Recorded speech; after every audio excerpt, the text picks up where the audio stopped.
Hello everyone, happy August 26, 2021. I am so happy to see everyone here.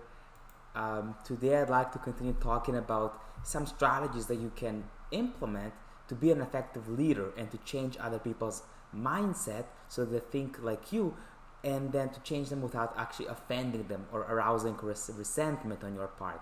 So actually doing so in a way that makes them want to change themselves and improve, and that's important. So we'll talk about three principles, the last ones that Dale Carnegie presents in his book.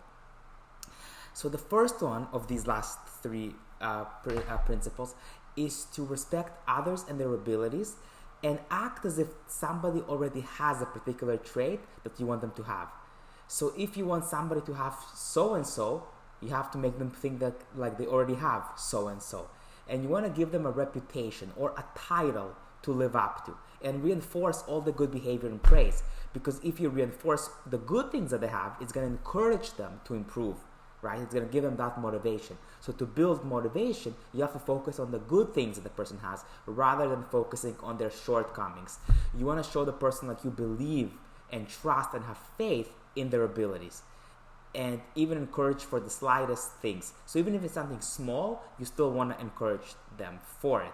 So the principle is to give the other person a fine reputation to live up to.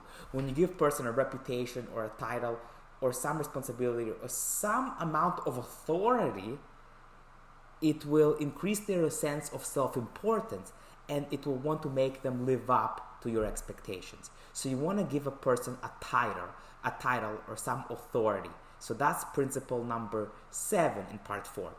The second one that I'll be presenting in this video is to not emphasize one's mistake, but instead praise them for the good things that they have, even the smallest thing.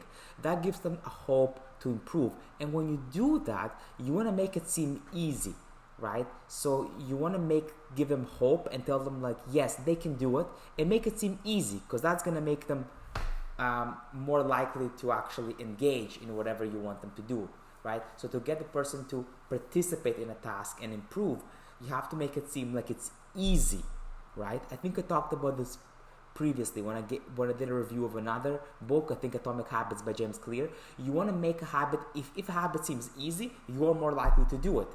Dale Carnegie presents a very similar point. If you want to change someone's behavior, you want to make it seem like that habit will be easy for them to do.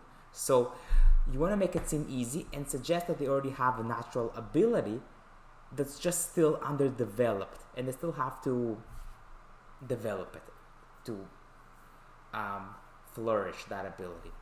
So you want to give them faith that they're able to do it and that it's easy, and that they already have a natural ability to do it, but it's just underdeveloped. So that's this principle. You want to use encouragement and make the fault seem easy to correct, okay? As well as you want to help them see the benefits that they will gain if they correct the fault and improve. And that brings me to the last principle, which talks about that. You want to make the other person happy about doing the thing that you suggest. So you want to make them see the benefits. You want to consider their benefits and their wants. Remember, you want to think about what the person wants, not only about what you want. It has to be both. You have to consider the benefits for you, but also the benefits for the other person. And you want to make people seem important and proud of themselves. So like we talked about previously, you want to give them a title, right? You want to give them something to live up to. For example, suggesting how it will favor you or your company and how it will really help you and your company out are good ideas. That will make the person seem important, like that he has something to live up to. He doesn't want to fail you guys. Okay, you definitely don't want to insult the person, but instead you want to praise them for even the slightest things as we talked about, and show them how it will benefit them, right? Not only you, but also the other person. Thinking about their needs and wishes, and suggesting that the other person, and if somebody asks you to do something that you can't really do, you want to suggest another person who can accept the offer if you must turn it down. Okay, so like principle 7, you want to give a person a title or reputation or increased responsibility for helping a task to motivate them to try it, because that gives them a sense of authority.